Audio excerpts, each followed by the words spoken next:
and later officially open the Kenya Urban Forum 2023. Welcome, sir.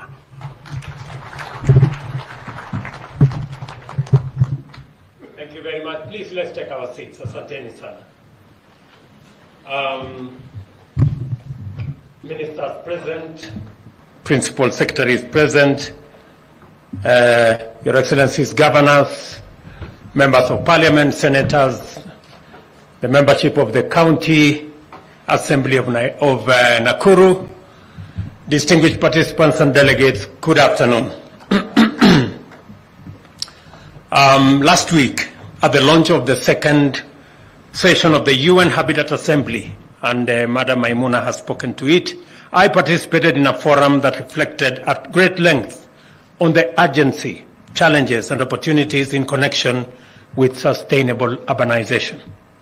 I am encouraged by the number of highly engaged major stakeholders in the area of human settlement and especially urbanization that I have been able to engage with before and even today.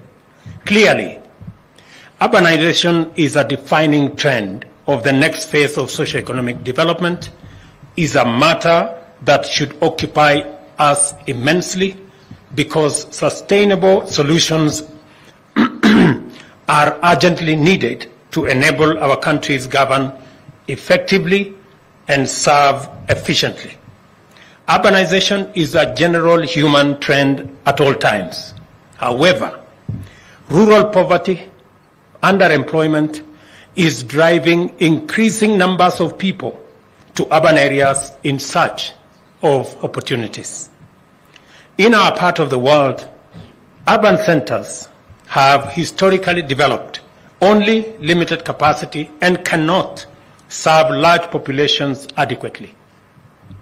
Even before the current tide of runaway urbanization got underway, our urban authorities were already struggling to provide for comparatively modest populations. At independence, for example, Kenya was a rural nation of 9 million people. Only 8% of this population was urban. Now, Kenya is urbanizing at the annual rate of approximately 5%, one of the highest in the world. 34% of our population today live in urban centers. And by 2050, 50% of all Kenyans will be living in urban settlements. That is phenomenal. It is a challenge, but it is also an opportunity if we work smart with the interventions that we have. Rapid urbanization coupled with low growth of essential housing, water, energy, transport, sanitation, and other infrastructure has intensified demand, leading to such manifestations of unbearable pressure as unplanned and unsafe developments, poor sanitation, and hazardous pollution, crowded and unsanitary housing, and poor access to other goods like education, healthcare, and security have hugely expanded. The unprecedented growth of our urban areas is therefore of unplanned, uncontrolled, and unsustainable type. Over 50% of urban residents inhabit informal settlements. Statistics from the government of Kenya show that we have 1,411 informal settlements, slums in our country, with close to 7 million people living in those informal settlements. We have negative implications on human dignity, security, safety, and health because of these informal settlements. As a result, our commitment to sustainable development goals is undermined, most of all SDG number 11, by what is the trends that we see. It is time to take radical measures to bring our urbanization under control in order to enable urban institutions and authorities to significantly improve livability in these settlements and in our country. Urban areas must be transformed from spaces where it is difficult for authorities to provide services for citizens to obtain them. In other words, we must, with great urgency, steward the transformation of our urban areas into well-planned, adequately managed, well-governed, and sufficiently resourced areas. The future, as has been said by everybody here, is urban. We cannot and must not argue with this inevitability. Our role is concerned with how, rather than whether, future urbanization will unfold. Our primary mandate is to facilitate an expeditious transition to Kenya's desired urban future. As a starting point, the Constitution provides a robust institutional foundation for sustainable urbanization by mandating national legislation to provide for the governance and management of urban areas and cities under Article 184. The legal framework governing urbanization and urban governance is also in place in the form of the Urban Areas and Cities Act, CAP 275, upon which a city like Nakuru was pronounced as a city, and the policy framework set out by Sessional Paper Number 1 of 2016 on national urban development. So we have the constitutional, we have the legal, we have the institutional, we have the policy framework that will assist us manage this necessity and this imperative of urbanization.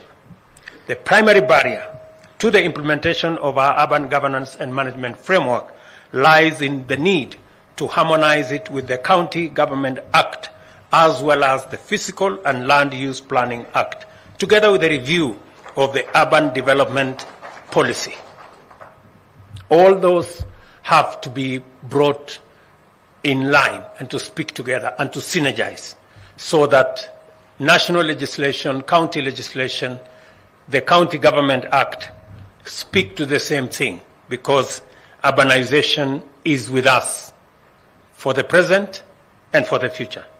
There is no reason for further delay in undertaking this harmonization.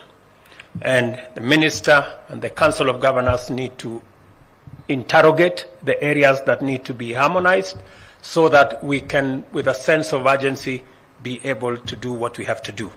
The advent of devolution has greatly accelerated urbanization in our country. County governments and the location of the county headquarters are significant catalysts of urbanization. Counties, therefore, have an important role to play in promoting orderly management of urbanization. I listened to Susan, the governor of Nakuru, tell us what she's doing about setting up urban areas in many places, including one in a place called Mwisho wa Lami. I thought, Susan, we already did something about the Mwisho of Lami. There is no more Mwisho ya Lami. I thought we connected the Lami all the way to Nakuru. So I suggest that as you transform that particular township into an urban area, I suggest you give it a different name. In economic development terms, urbanization is a tremendous factor. Towns and cities are important economic nodes, contributing significantly to the national GDP. Nairobi alone, for example, accounts for 21% of Kenya's GDP. On the other hand, towns and cities are major consumers of resources and drivers of environmental degradation, leading to climate change. Demand in towns and cities can distort the supply chains of important goods, affecting prices and dictating the cost of living. Environmental malpractices like the discharge of untreated effluent and poor disposal of solid waste pose serious risks, while toxic piles of smoke from industries often engulf megacities. We must take all these possibilities into account as we ponder the next course of urbanization during deliberations in this forum. And I encourage you, being representatives from across the divide, from national government, from our counties, to interrogate how we can work together so that we don't end up with a situation like the way we have today. For example, in Nairobi City, we are grappling with what to do with the Nairobi rivers because of the kind of sludge and sewage that has been pumped into those cities. The Kenya Urban Forum assembles stakeholders and strategic partners into a coalition that collaboratively and innovatively tackles the most salient issues and fundamental dimensions of the urbanization phenomenon with a view to generating sustainable mechanisms for transition from hazardous urbanization to livable towns and cities. It is important to appreciate all of them for their goodwill, commitment, and solidarity. Your support inspires us to do even better, and we do not take it for granted. Our urban development agenda has benefited from partnerships and collaborations with the World Bank, French Development Agency, Swedish International Development Agency, and UN Habitat, among many partners who work with us on this very important agenda around our cities and how to improve the availability of services and goods in our towns. The World Bank's support for the Kenya Urban Support Program, now coming to an end, has contributed significantly to the development of urban institutions. Consequently, 70 municipalities have been established, while more are being set up by county governments. We look forward to further engagement with our partners with a view to extending the partnership to enable Kenya establish functional, efficient, and sustainable urban institutions. Although much commendable progress has been accomplished in promoting sustainable urban development in the country, much more remains to be done to maximize urban livability. I am persuaded that a dedicated urban development fund is a vital vehicle to navigate Kenya's transition to a desirable urban future. I know Governor Orengo, reading the statement of the Council of Governors, spoke to this issue. It is time to bring the National Urban Development Policy 2016 into operation to facilitate the creation of this fund. And I undertake that the government of Kenya is going to do it and ensure that we create the necessary partnership with the counties so that we can, in a collaborative manner, be able to deliver on this fund. And similarly, I urge county governments to do their part by devising innovative approaches for generating revenues to finance urban development. And we are ready to assist county governments in doing this.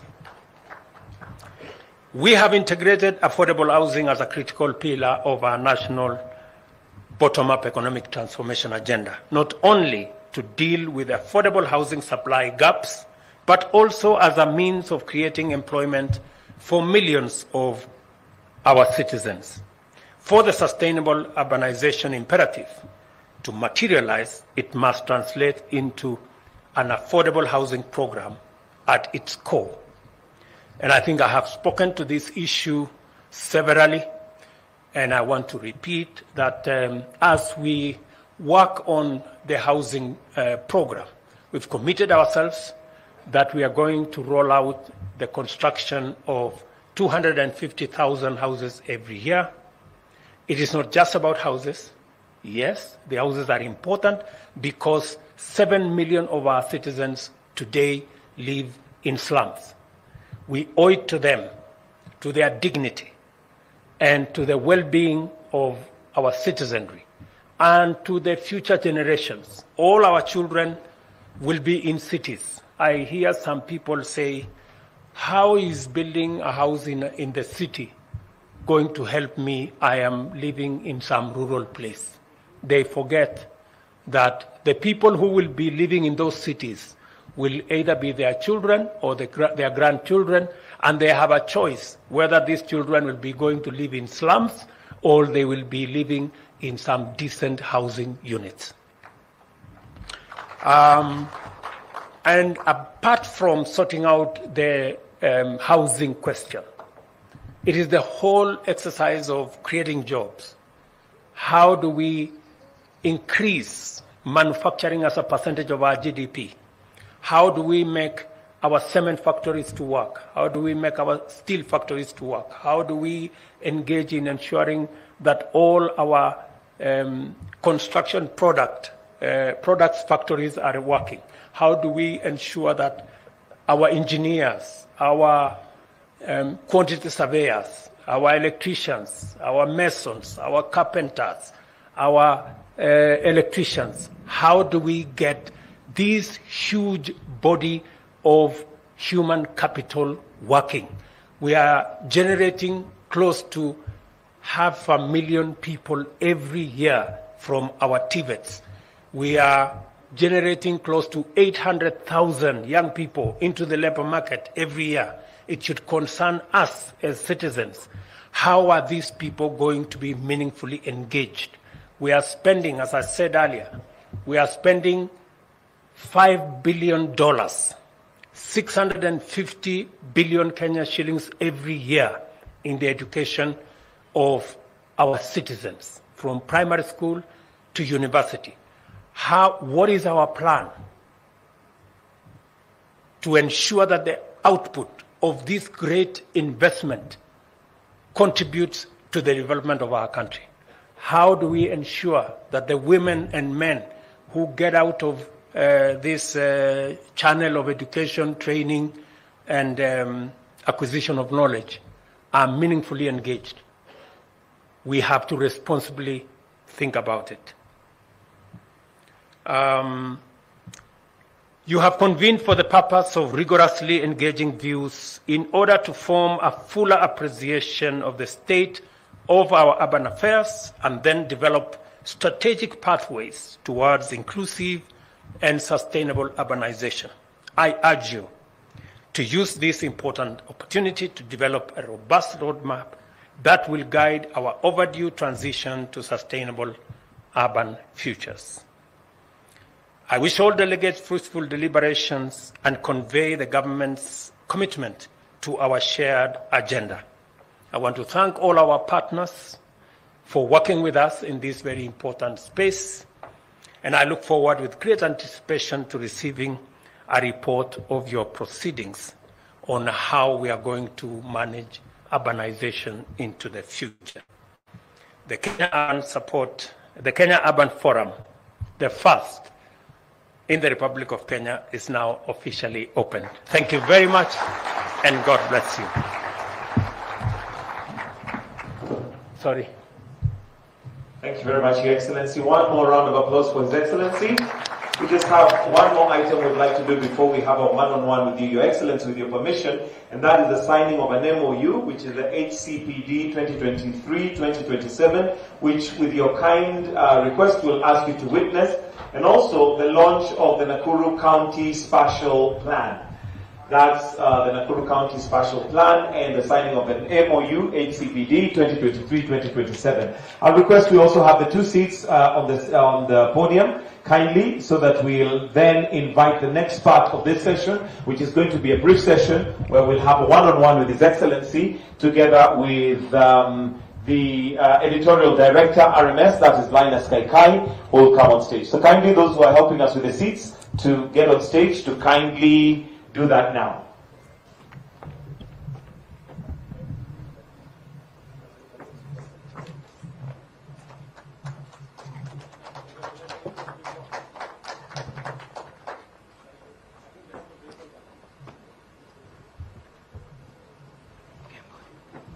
We may now take our seats. Kindly, we can sit down.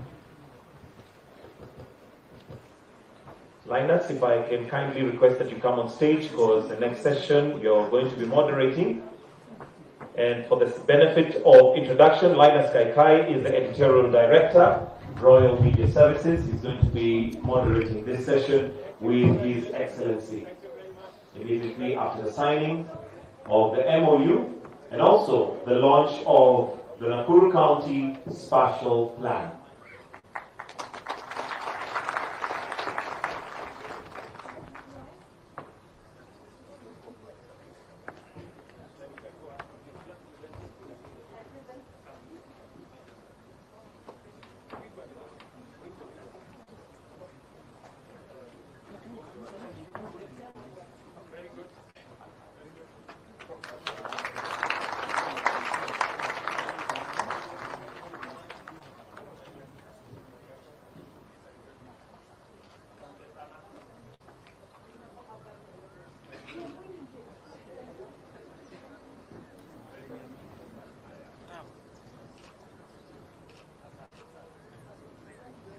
Your Excellency.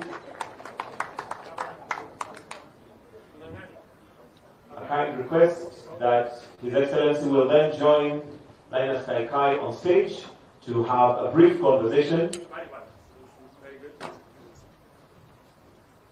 Linus, over to you.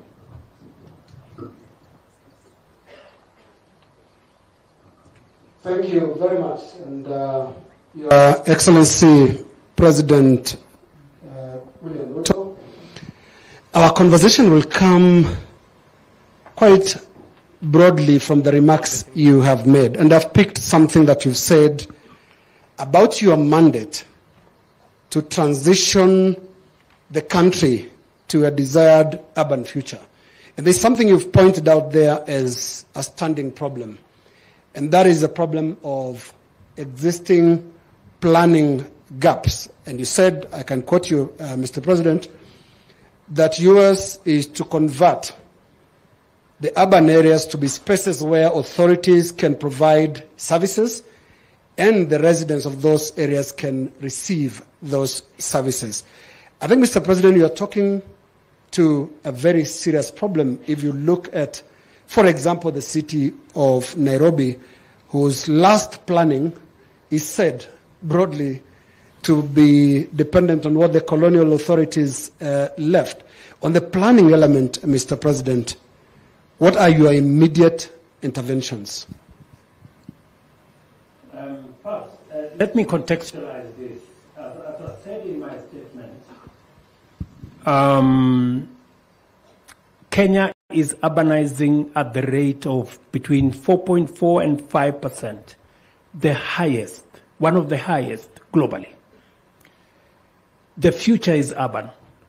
68% overpopulation by the year 2050 will be living in urban settlements. So this is not a problem that is going away. This is a challenge that is growing. That's number one. That's the context. Let me contextualize even further.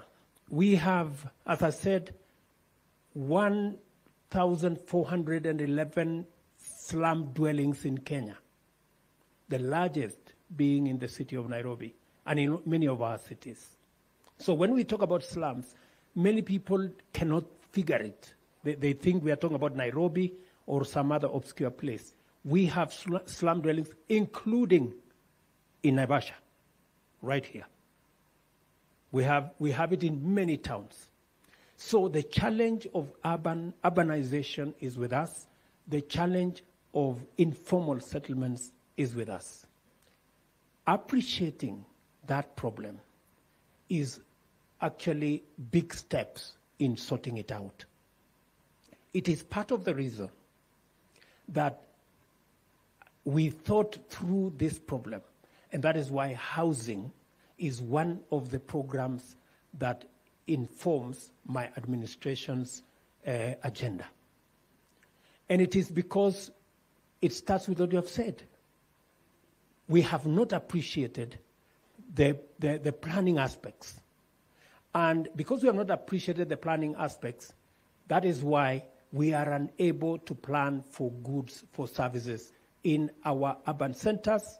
And what is going on is that because it's unplanned, because there's no program, you end up with informal settlements. So the moment you address yourself to this challenge, the moment you start to plan how you're going to build your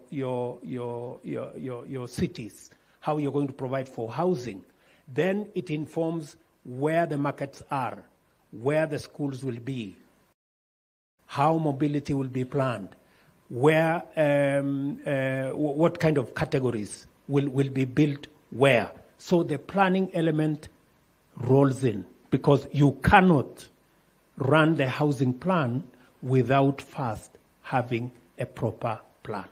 So PS Hinga and CS Njeru will tell you that is what we are grappling with. And it starts with digitizing land records, which is an exercise that is going on in earnest. We have committed a lot of resources in that direction, ensuring that we understand what parcels are where, who owns them, so that we can plan for it efficiently. And with the whole subject of housing, it is not, as I said, it's not just about housing, because many people, when they think about it, many people are asking me, Mr. President, who told you we need houses? You know, this is the question that people keep asking me. But you know, the same people are asking. There's actually one that asked, Nani hana kwao? So, you know, so many people hana kwao. In fact, you know, the people living in slums, they have nowhere. It is not their choice to live in a place where there is no toilet, where there is no water, where there is no access to electricity, there is no access to nothing. It is not a choice for somebody to live in that kind of settlement. 7 million people don't have kwao, so to speak, if we were strictly to say. And as a result of this, many people at the same time, while they tell me, who told you we will need houses, they tell me our kids don't have jobs. And many people cannot connect the dot between housing and jobs. Housing and the housing products that create jobs.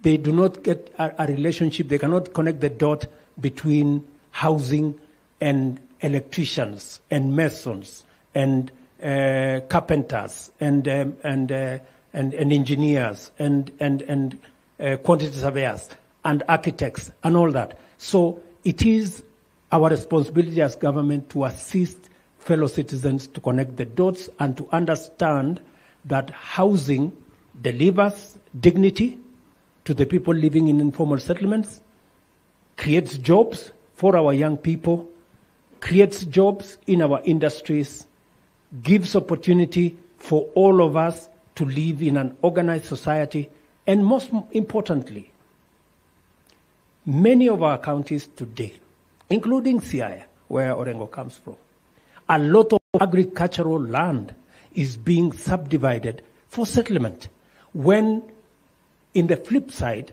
we should be using those agricultural lands for food production.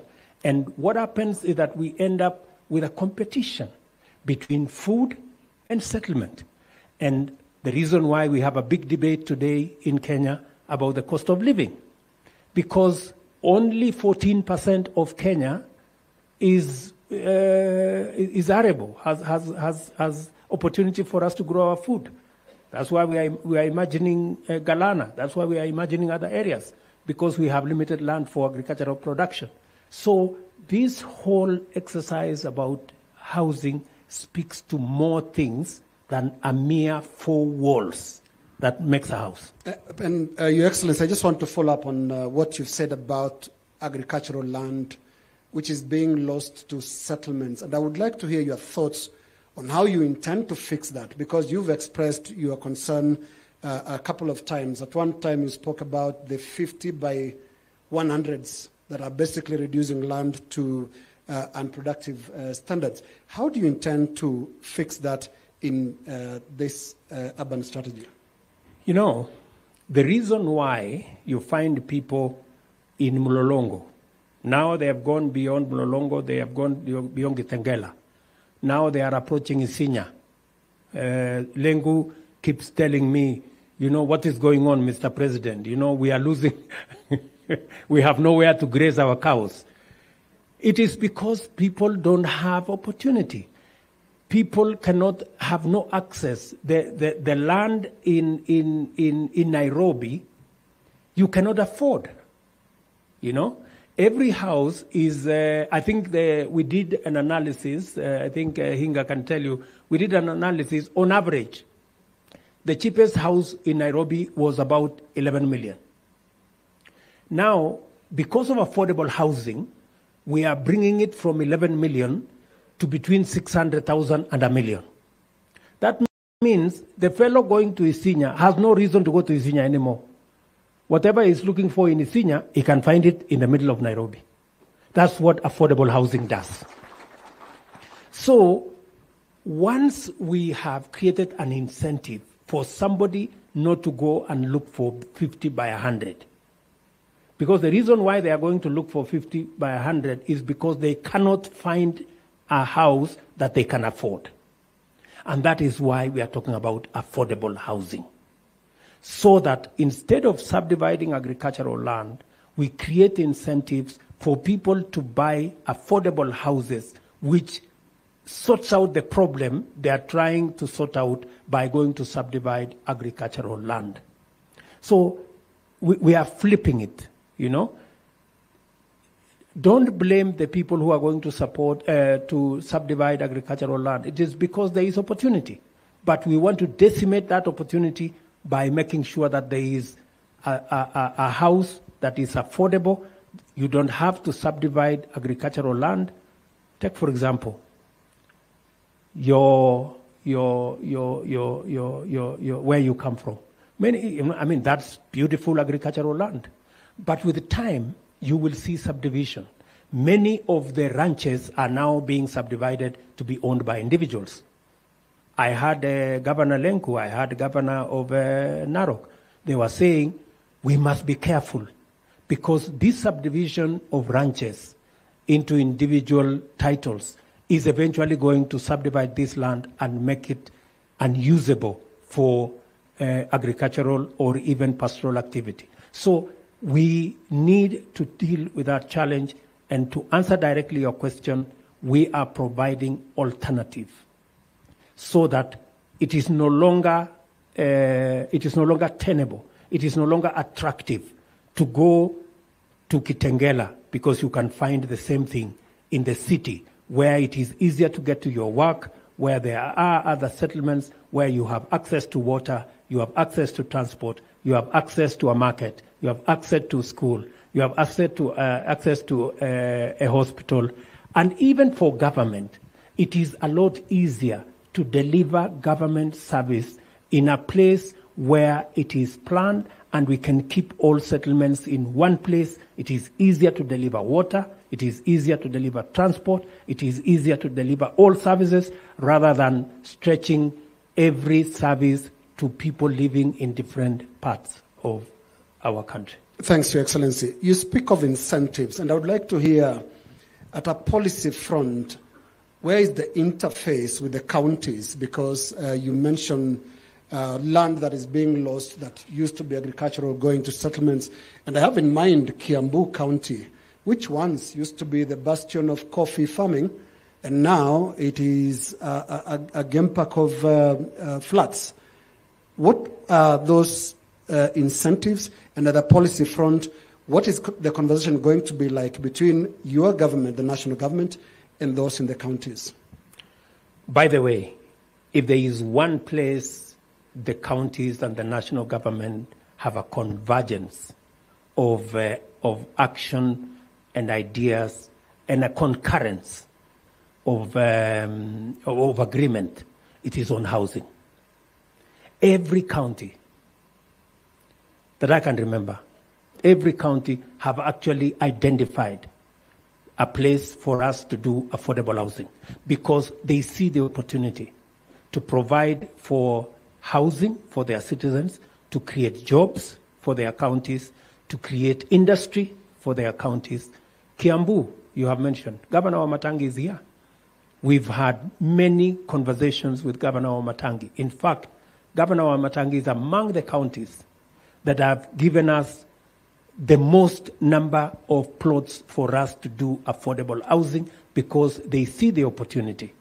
And they also see the danger of land fragmentation and the subdivision of agricultural land for settlement. They appreciate, they see it, and that is why they are working with us on affordable housing. So on this particular subject, I think the national government and the counties are aligned. And where there'll be shortfalls, if, for example, county government doesn't have land to give, will there be the option of acquiring that land? And how do you intend to address the concerns that compensation for land, especially on huge government projects, giving the SGR as an example, is sometimes too costly? If the SGR alone could do the upwards of 30 billion just in compensation of land, you can imagine how much affordable housing may cost before the project even takes off. The good news, however, Linus, the good news here is that either by default or by design, we have a lot of national government or county land that is available. That's the good news. And secondly, we have worked with the counties, and many of the counties are willing to engage with people who own land in their counties so that that land can be made available. And for your information, in some of the instances, we do not even have to buy the land, even if we don't have it. What we do is we enter into a partnership with owners of land so that we develop the low-cost housing, and it is shared between the owners of the land and us as government who are developing. So we create a win-win where government comes up with the plans, we put in the infrastructure, we put in the sewer system, the roads, the electricity, the water, into a private person's land, and we share the outcome of the development. So since it's a win-win engagement, we do not necessarily run into the challenge you have mentioned. But speaking to the subject of land compensation, I have taken the position that we spend a colossal amount of money. Today, we have a pending bill of 50 billion Kenya shillings on land compensation, which to me is unjustified. And unfortunately, many of these values were arrived at through means that are not correct. There is an incestuous, forgive the word, relationship between those who value the land, those who award the grants, and finally the people who pay. And that is why I have said that we are going to change the law so that National Land Commission will do the compensation, they will identify the land, but it will be valued by the Ministry of Lands. And we want to account. We want to hold everybody to account. I know the National Land Commission is uncomfortable. I think they have said they will go to court, which is okay. But I will not allow the National Land Commission to continue on this spending spree. I know, for example, that there are people who have stepped forward to say, even for land that was worth 1 million shillings, characters went and told them, why don't we make it 2 million shillings so that we can share the money? See, how can I preside over that kind of nonsense? I will not. I will not allow that to go on. I have a responsibility to the people of Kenya to make sure that their money is spent appropriately and they get value for money. Thank you, Excellency. And I would like us to keep on the thread of accounting for every penny. And the concerns when it comes to your affordable housing plan has been about the governance of the fund. Because you're dealing with a country and a background that has a scandalous past. People still remember of the NSSF days and how money was lost in housing schemes that never took off. How do you intend, Your Excellency, to make this different, to make every coin that people are going to contribute to the affordable housing scheme to be accounted for?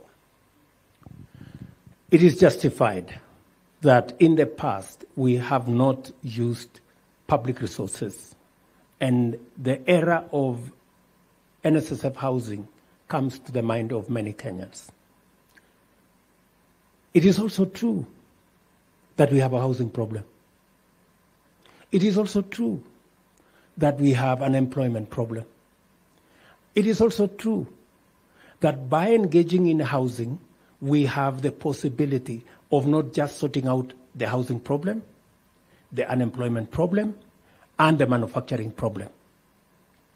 Are we going to walk away from our program in housing, which has the potential to sort out our slum problem, to sort out our manufacturing problem, to sort out our unemployment problem, because we are scared that governance might run into trouble?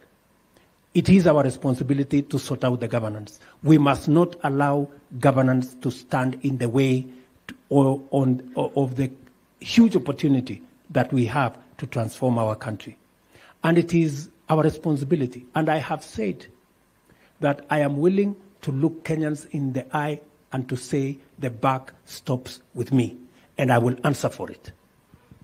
Thank you, Excellency. Just two more areas to cover because our time is running out. And one is the trust deficit that emerges in this conversation around the housing strategy. How do you intend to plug that? Just for ordinary people, like the gentleman asking, kila mtu akona kwao. How do you intend to win that and to build and win that trust? I think where this conversation is today, Linus, it is very different from where it started. I hear now many people saying, yes, we need to consider, because they've come to understand the relationship between our housing plan and jobs for their children, and opportunity for them to, for manufacturing, the opportunity for us to improve on our slum dwellings and provide dignity for Kenyans who today live in conditions that are subhuman, if I may say that. So many people are beginning to appreciate. Initially, many people were wondering, what are these houses about? But the more Kenyans realize that this is about the employment of our children, and we have 800,000 young people getting out of college, school, university every year, then they begin to appreciate that if this is going to sort out our unemployment challenge, if this is going to bring back our manufacturing as a percentage of GDP, then this is an important program. Let me also tell you, Linus, that even as we do that, there is also a lot of deceit and propaganda, you know, and politics. I must say, sometimes, well, politics, whatever it is, because all of us agree.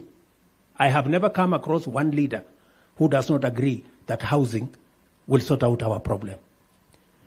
All our manifestos on both sides of the political formation had housing. Today, one side of the divide have changed their mind about housing.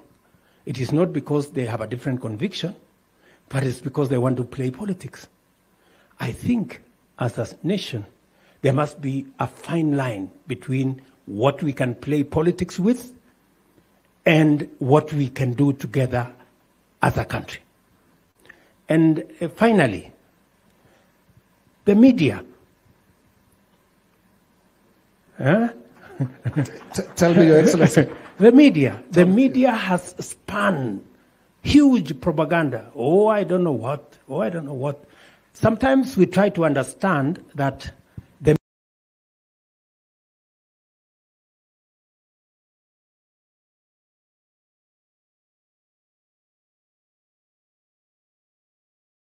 media supported a different candidate and their candidate lost. But surely they should move on. I mean, the election is over. And you know, we are a democracy. Nobody is going to be held. I mean, it would be foolhardy for anybody to think that everybody is going to support you. It's not possible. And you know, in a democracy, people make choices. But you can't penalize them because they made a different choice. You know, we are a democracy. If everybody should support the candidate of their choice. But once the election is over, surely, we should be gentlemen, we should be democratic to say, okay, I supported a different candidate, but since this character won, I don't like him very much. But because it is democracy, let us support what is positive, what is good for the country, and of course, when it is necessary, I have no issue. I'm not sure, Your Excellency, whether questions about affordable housing have taken political party lines. We've seen questions from People come from all regions, including regions that voted for you, Your Excellency. And just in the accountability question where the media normally comes in, and we've seen articles in papers and commentaries in television and all that, all pointing at how that money will be accounted for. Mr. President, the country is scarred by NSSF. And the question that is being asked is, how do you ensure your affordable housing program does not create new billionaires that NSSF created in yesteryears? I have told you with clarity that Parliament is going to discuss the housing levy fund.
And how it's going to be managed. The board, the oversight board, will be representative of both government and the private sector. We're going to ensure that there is a proper, accountable mechanism. I know very well, as a politician, that if something goes wrong, I will be held to account politically, right? So I must make sure that nothing goes wrong. And I am decisive. I am intentional about making sure that we hold the trust of the people of Kenya by making sure that they get value for all their resources. So the same way we are being held to account, the same way we have oversight bodies making sure that we spend public resources appropriately, we are going to make sure that this fund, like all other funds, are held in a manner that is accountable to the people of Kenya, by making sure that we have an oversight board, by making sure that it is run professionally. In the board, for example, we are going to make sure that we have pension funds on board. We have Federation of Kenya Employers on board. We have representatives of public servants on board. We have representatives of trade unions on board. We have government in its broader sense involved. We have counties also involved in the board to make sure that this fund is accountable. And I like the discourse we are having, because the discourse we are having is telling us what the people of Kenya expect. And it is not wrong for the people of Kenya to expect us to be held to the highest account that is possible. That is possible. That is the right thing to do. That is legitimate, and we must do it. Mr. President, if we could quickly just clarify the space of the affordable housing program by your government, and also other schemes that existed before your program came into space. And on the 29th of June last year, when you launched your manifesto ahead of the election, you spoke of pushing mortgages from 10,000 to about 1 million through existing banks and other schemes. Do you still have your eyes on that, or everything is now going to affordable housing in the government? Yeah. We are firmly on it. In fact, I think you maybe you didn't get our program right. Our intention, which still stands, was we have close to 30,000 mortgages, not 10,000, about 30,000 mortgages. It is our intention to move mortgages to between $1 million and $2 million under our program. It is the same program. It was not about existing programs, because in any case, existing programs then only generated 1% of affordable housing. All the other 90-something% were houses that could not be, many Kenyans could not afford. That's why they were getting out of town. The affordable housing is going to be the avenue for us to increase our mortgages from 30,000 to 1 million, by God's grace, to 2 million. Thank you, President. Our last question, so that we allow you to move to your next engagement.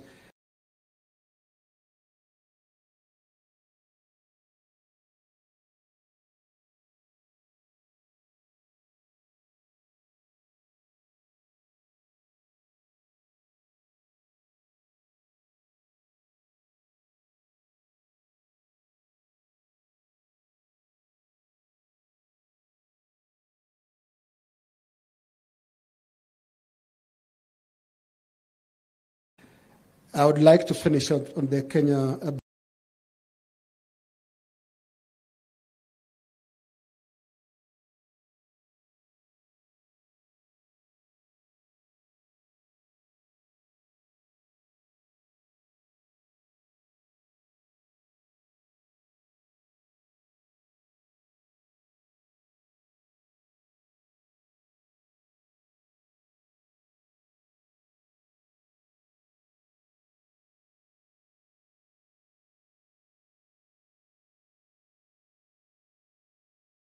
Forum, the first one, this being the first one. And in your speech, you spoke about harmonization of laws and the various policies that are governing the urban space. And P.S. Hinga did mention about kicking the can down the road.